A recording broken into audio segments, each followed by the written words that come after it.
Hello everyone, this is Shooting Nerd, and I wanted to give you a quick review on the Magnum Research Maglite Graphite 22 Long Rifle Tactical Rifle Black.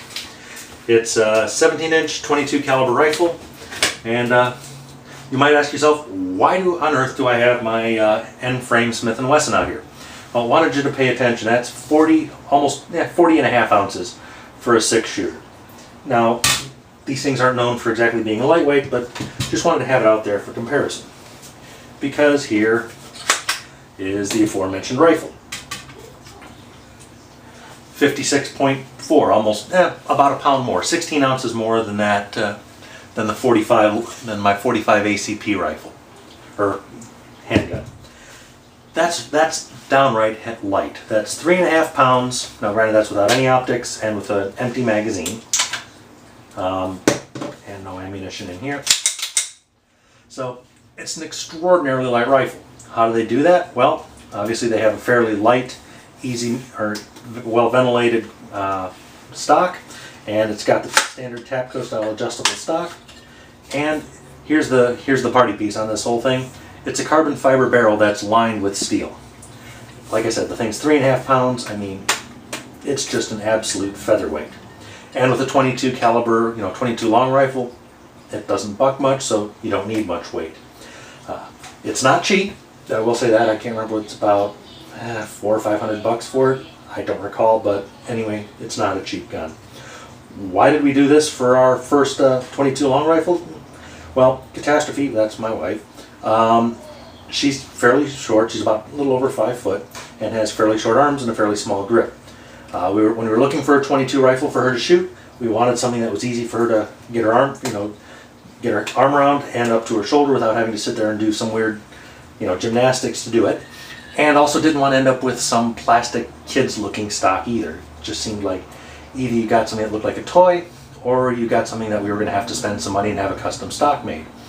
Then when the person at our gun store showed us this, and it had the adjustable stock, she was in love.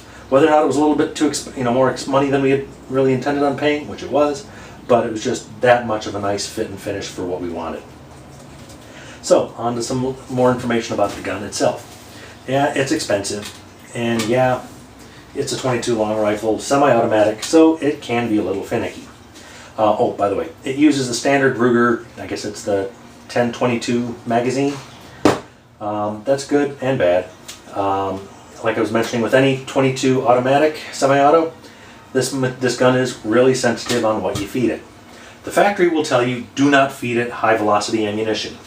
And one time when we weren't paying close attention, we put about 20 or 30 rounds through it, and it basically jammed just about every round we put through it. So whether it was forcing this back too hard or what, we don't know. But we looked at it, we don't see any damage. Didn't have any wear on the back of the sear inside of the receiver or on the back of the bolt.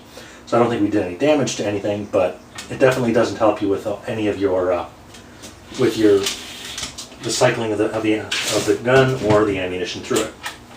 Now, we've tried a couple different kinds of ammunition. This Winchester, which is 36 grain, 1280 feet per second, just standard velocity, that will hang up. If you get through a full magazine, you're probably lucky. Having it jammed 2 or 3 times on a magazine isn't uncommon. And it's not because it's stovepipes. The ammunition will click here, or the spent cartridge will kick clear just fine, but you'll end up with a half-fed round back into it.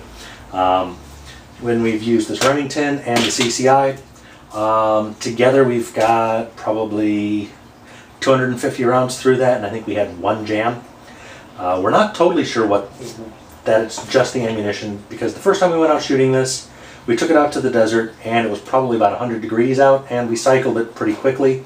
There was some heat buildup inside of the cartridge or inside of the receiver and in the magazine. That might have played a role. And the last 2 times we've gone, it's been in the 80s. But clearly, if you use a higher quality ammunition, especially one that's stored vertically in a case like this, rather than just bulk loaded and sitting there dinging up and whatnot, you're just going to get better. You're going to get better results.